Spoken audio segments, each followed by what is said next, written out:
già che sopra il vento il mio profumo resta lì.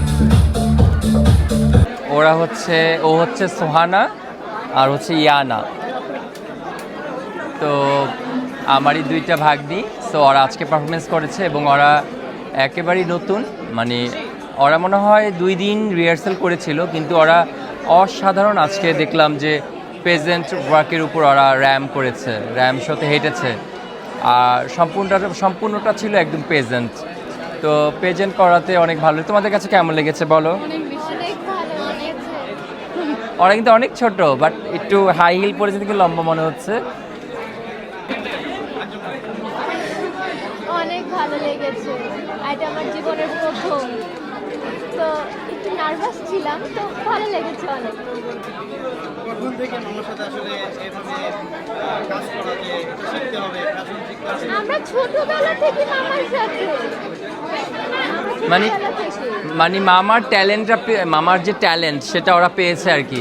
সেটা ওদেরকে বেশি কিছু দেখাতে হয় না, ওই দেখা যায় যে আমি অল্প একটু দেখিয়ে দিই, ওইটাই তারা করছে অনেক সুন্দর করে, অনেক ভালো করে করে ওরা।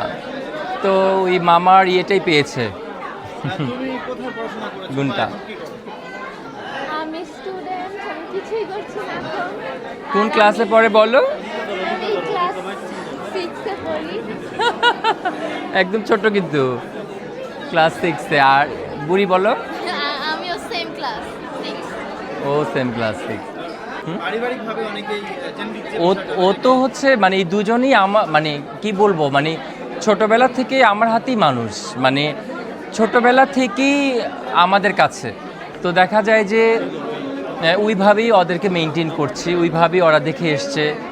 মানে দেখা গিয়েছে যে বললাম না যে আমার মা হয় দুটা, এরকমই আর কি ব্যাপার। তো ছোটোবেলা থেকেই একদম শুরু থেকেই আমাদের কাছে। তো দেখা গিয়েছে যে সব সময় তো দেখতে পায়, সব কিছু করছি, শিখছে, দেখছে, বিভিন্ন জায়গায় যাচ্ছে, খাচ্ছে আমাদের সাথে, সব কিছুই। তোমাদের প্রোগ্রামে আজকে এসে কেমন লাগলো দুজনের? দুজনে অনেক ভালো লেগেছে, আর আমি অনেক এক্সাইটেড ছিলাম আসার জন্য। সৃষ্টি বলো। আর এটা কিন্তু আরেক মামা। চলে আসছে এখানে। তো এটা অনেকেই জানে না যে ওরা আমাদের আপন, মানে আমরা কিন্তু আপন দুই ভাই, রুমি কারিম, জায়েদ কারিম, অ্যান্ড ইয়ানা সোহানা আমার আপন ভাগ্নি। তো আজকে ওরা ফার্স্ট টাইম ফ্যাশন শো করেছে ওদের লাইফে। এটা খুবই এক্সাইটেড ছিল এবং ওরা এতটাই হ্যাপি বিকজ ওর নিজের মামাই এটা কোরিওগ্রাফার। তো খুবই প্রাউড লাগছে ওদের কাছে।